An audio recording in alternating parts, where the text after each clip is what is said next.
नमस्कार दोस्तों, आप सभी का स्वागत है एग्जाम पूल में। दोस्तों आज का जो हमारा वीडियो है एमपी फॉरेस्ट गार्ड एग्जाम 2023। दोस्तों आज है 26 मई और 26 मई थर्ड शिफ्ट का पेपर सफलतापूर्वक संपन्न हो चुका है। तो आइए देखते हैं उसमें किस प्रकार से प्रश्न पूछे गए हैं। दोस्तों वीडियो पूरा देखिएगा क्योंकि हम क्वेश्चन के साथ एक्स्ट्रा क्वेश्चन भी बताते हैं, क्योंकि जिनका एग्जाम कल होने वाला है उनके लिए यह वीडियो बहुत इंपॉर्टेंट है। तो ठीक दोस्तों, चलते हैं टॉपिक तरफ। हम पहला क्वेश्चन देखिए दोस्तों, सा का उच्चारण स्थान है। तो सा का उच्चारण स्थान क्या है? तो जो सा का उच्चारण स्थान है, इसका जो सही आंसर होगा तालु होगा। तो ईचा ऐसा नाम तालु होता है। तो ई देखिए ई और चा छा जा झा इया, ठीक है, और ईचा और या और सा, ये क्या होता है? ईचा ऐसा नाम तालु होता है। और देखिए जो अगला प्रश्न है, उन्नयन का सन विच्छेद कीजिए। तो उन्नयन का सन विच्छेद करेंगे तो किसका जो सही आंसर होगा? उत्तधन नयन होगा। उत्तधन नयन होगा। और उन्नयन में कौन सी संधि है? उन्नयन में व्यंजन संधि होती है। अगला क्वेश्चन देखिए जो पूछा गया है, शरीर के किस अंग में विटामिन ए की अधिकतम मात्रा होती है? तो शरीर के किस अंग में विटामिन ए की अधिकतम मात्रा होती है? यकृत में, लीवर में जो है विटामिन ए की अधिकतम मात्रा पाई जाती है। विद्युत का सुचालक आधातु कौन सा है? तो विद्युत का जो सुचालक आधातु है ग्रेफाइट है। देखिए दोस्तों, जो धातु से एक प्रश्न पूछा जा रहा है, 25 तारीख को पूछा गया था, पूछा जाएगा सबसे कठोर धातु कौन सा है? तो सबसे कठोर धातु कौन सा है? हीरा है। और यहाँ पे विद्युत का सुचालक धातु कौन सा है? विद्युत का सुचालक धातु चांदी है। अगला क्वेश्चन देखिए जो पूछा गया है, मध्य प्रदेश के प्रथम नोबेल पुरस्कार विजेता कौन थे? मध्य प्रदेश के प्रथम नोबेल पुरस्कार विजेता कौन थे? कैलाश सत्यार्थी थे। कैलाश सत्यार्थी को जो है प्रथम नोबेल पुरस्कार विजेता थे। और कब दिया गया था इनको? 2014 में शांत के क्षेत्र में। किस क्षेत्र में? शांत के क्षेत्र में इन्हें नोबेल पुरस्कार प्रदान किया गया था। देखिए नोबेल पुरस्कार पाने वाले जो प्रथम भारतीय थे कौन थे? रविन्द्रनाथ टैगोर थे। रविन्द्रनाथ टैगोर जो है प्रथम भारतीय थे जो जिन्हें नोबेल पुरस्कार दिया गया था। कब दिया गया था? 1913 में प्रथम भारतीय नोबेल पुरस्कार पाने वाले रविन्द्रनाथ टैगोर थे। और देखिए जो अगला प्रश्न पूछा गया है, वीर रस का स्थायी भाव क्या है? तो वीर रस का जो स्थायी भाव होता है उत्साह होता है।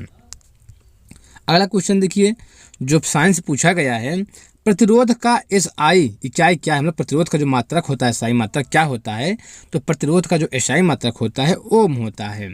और देखिए मध्य प्रदेश का 52वां जिला, मध्य प्रदेश का जो 52वां जिला कौन सा है? तो मध्य प्रदेश का जो 52वां जिला है निवाड़ी है। निवाड़ी जो है 52वां जो जिला है सबसे छोटा जिला है, या सबसे क्या है? मध्य प्रदेश का सबसे छोटा जिला है। और देखिए जो अगला प्रश्न पूछा गया है, पौधों में प्रोटीन संश्लेषण के लिए अनिवार्य तत्व है।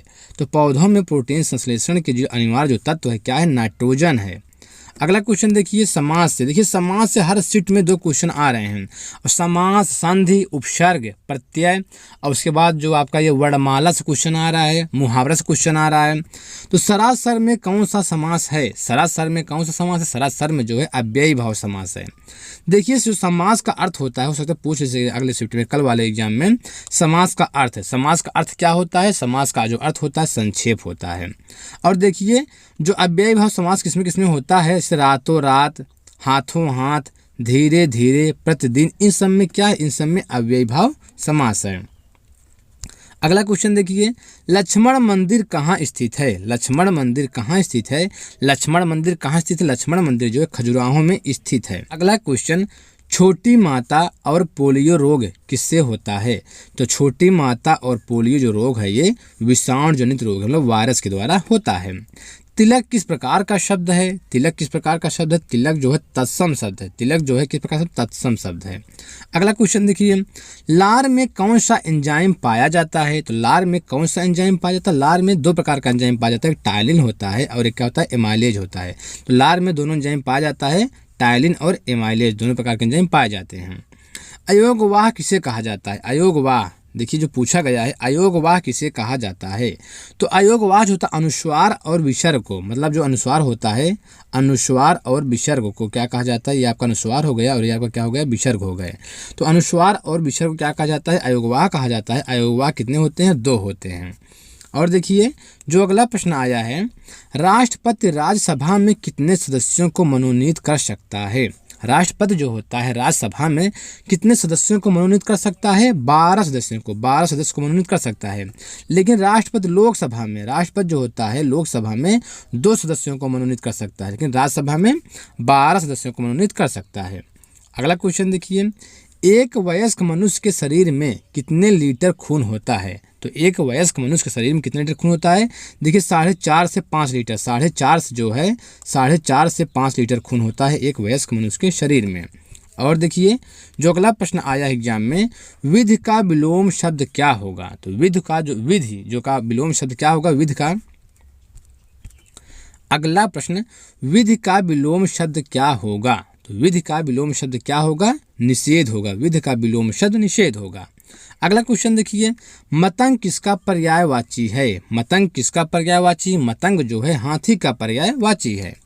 और देखिए अगला प्रश्न, ध्वनि, यहाँ पे ध्वनि तरंगे हैं, ध्वनि तरंगे। ठीक है दोस्तों, देखिए दोस्तों जल्दी में टाइपिंग करने में तो थोड़ा मिस्टेक हो जाता है। ध्वनि तरंगे किस प्रकार के तरंगे होती हैं? तो ध्वनि तरंगे किस प्रकार की तरंगे होती हैं? तो ध्वनि तरंगे किस प्रकार की तरंगे होती हैं? यांत्रिक तरंगे होती हैं। और देखिए जो अगला प्रश्न है, लौटकर आया हुआ के लिए प्रयुक्त एक शब्द होगा। तो लौटकर आया हुआ के लिए प्रयुक्त एक शब्द क्या होगा? प्रत्यागत होगा। और देखिए जो अगला प्रश्न है, ओजोन परत किस मंडल में पाया जाता है? तो ओजोन परत किस मंडल में पाया जाता है? ओजोन परत जो किस मंडल में पाया जाता है? समताप मंडल में पाया जाता है।